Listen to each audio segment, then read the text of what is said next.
So, I start this game, 2 people down, third person injured. I've got my tier 3, and no gens have been done. Just chasing this Dwight at the moment, who's dropping a lot of pallets.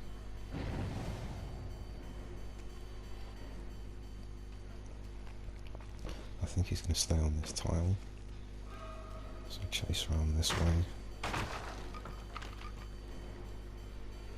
And now we've broken all the pallets on this tile. He sensibly moves somewhere else.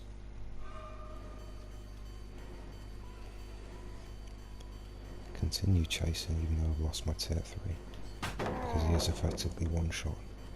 And if I can down him, I have Pop Goes the Weasel, which the next gen I kick after hooking someone will regress the generator by 25%.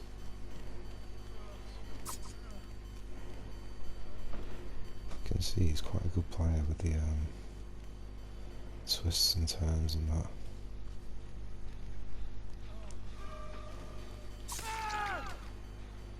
Eventually down him. Go to kick this gen.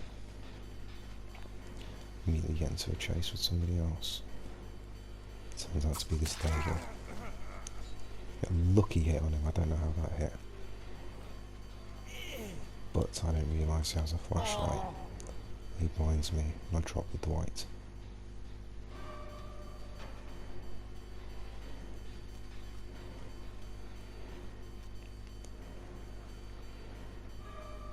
Quick look for the Dwight, and David is still here as well. Just try to build a bit of tier 3. Run straight into the Fang.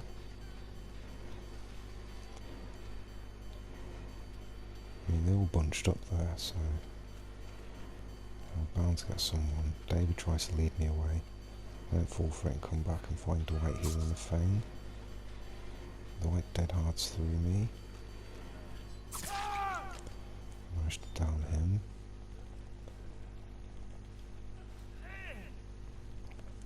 As I pick him up, the Fang gets picked up.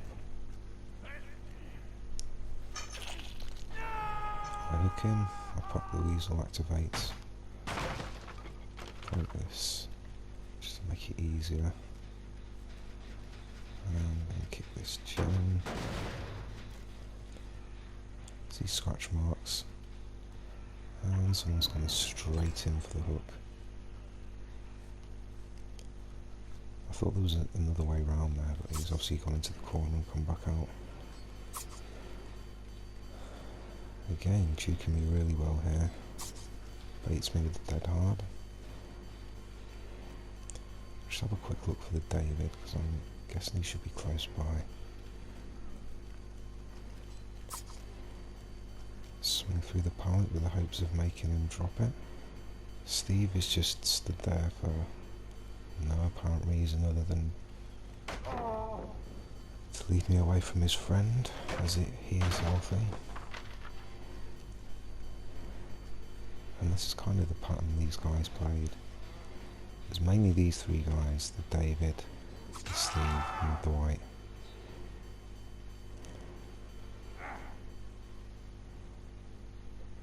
Decided to be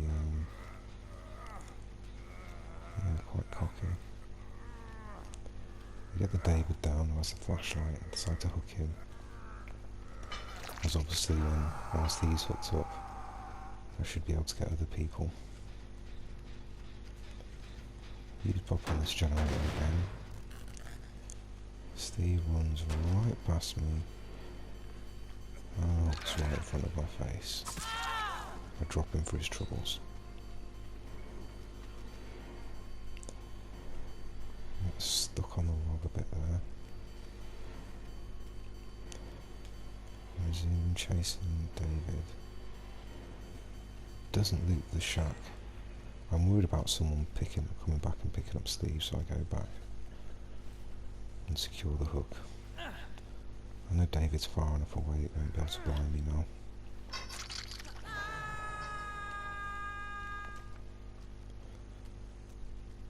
Again gets stuck on that tree. Gens have begun to pop now. Which I think is the Fang, the one in the green hoodie, since we haven't seen her. And I think she was the weakest out of this team. Back on Dwight again, but I notice I've been pulled away from the gens, and since gens are beginning to pop, I need to come back. We've seen Dwight's quite skilled anyway. He would only loot me for a time whilst someone else does gens.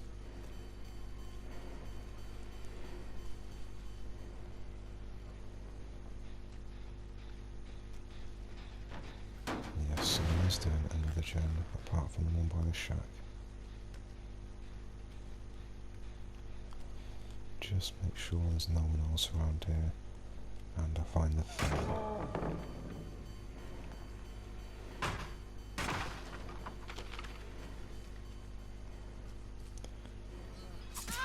And Stephen's light healing. Down him, but I noticed they're all bunched up, so maybe I can slug and get them all down. Especially this David, because he's just going to stay close by and try and flashlight behind me. But whilst I'm doing that, chasing the David, I mean, somebody else comes in and tries to heal the downed person. Try to tear up on the David, Dwight, sorry, and whilst I'm doing that, David tries to come in and pick up the downed people. When I chase him, Dwight heals, I think it's the Fang? No, the Steve. So I chase Steve, take a little stalk whilst I do that. David heals Fang. I drop David. And now I'm in the same sort of pinball position where I chase one. And whilst I chase him, the other person comes in and tries to heal the down person.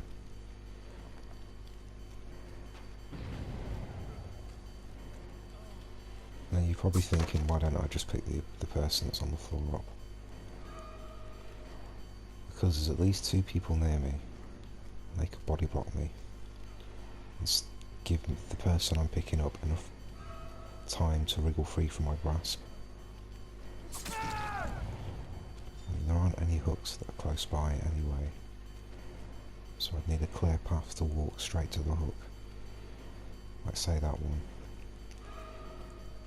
To get past all this, whilst these two are body blocking me. And I know at least two of them will body block me, because that's the way they've been showing themselves to play so far. Like this is a massive waste of their time, not only mine.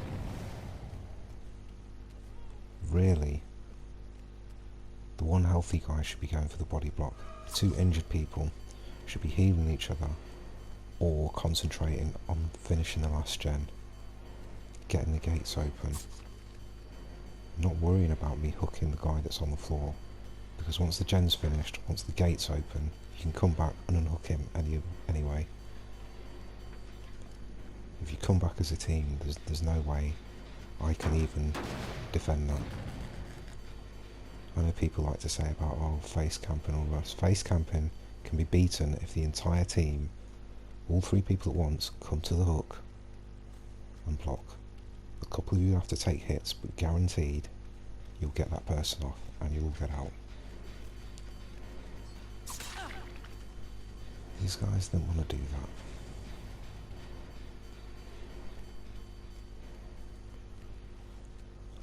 So we see them beginning to concentrate on gens there. That person was just trying to lead me away from the gens. So I leave him and come back. I'm just trying to slow down the end of the game as much as possible now and try and secure some kills.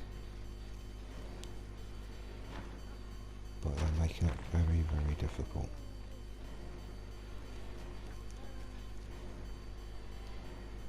Nice little corner juke by Steve there. And someone has finished the last gen. just check that gate in case someone's on that. And they're going to the other gate I can see. So down the Steve, with the hopes of hooking him and drawing someone else back in for the rescue.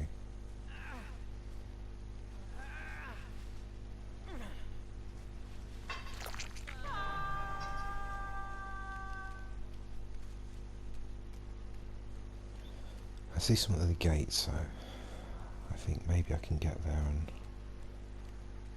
pop tier 3 on them and down them before they open the gate. But I'm too late, so I decide to go back to the hook. And he's already been rescued. I mean, I still have tier 3 ready. See Steve, down him. I won't pick him up because he might have decisive. I want the rescuer, really. See scratch marks, so follow them. I see they're pointing in the direction of the gate, so I follow them anyway, but I know I won't catch them. In the meantime, Steve has been picked up. As I look over to my left, I see the 3 guys who have been trolling me this entire match. He gets down because he's looking behind him and he runs straight into a corner. I come up to try and maybe get another down. I notice there's only 2 people, which means that David with the flashlight is somewhere nearby. So I decided not to pick this guy up. I know he's close, and as soon as I pick him up, he's going to flashlight blind me. The fact that Dwight isn't crawling towards the exit gate tells me that. And I find him. My tier 3 is still active, so it's a 1-shot down. I go back and pick up the Dwight first, because now I know he will start crawling towards the exit.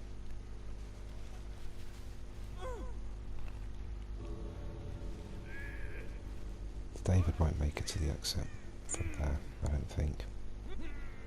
And if he has Unbreakable, I don't think he'll get up in time. I mean, if he does, he has to run past me. And he won't be fully healed, else he'll be able to down him in 1 shot.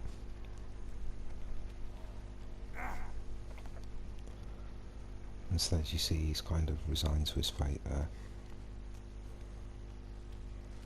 And with no one left to rescue them, I hook these 2. They give him a parting shot. For basically doing nothing all game, aside from trying to blind me. And I get a 2k.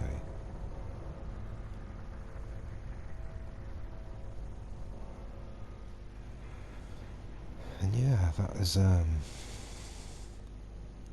from a survivor side, is not the way the game's supposed to be played. Like, yeah, not really much to say about that. I mean, I get a win anyway. So yeah, I get a point there, so it's a win in my book. You can see 2 red ranks, a purple rank, and a yellow rank. The yellow was the Fang, so she was the weak link, I think. She played quite immersive, so it was hard to get her. And that was that.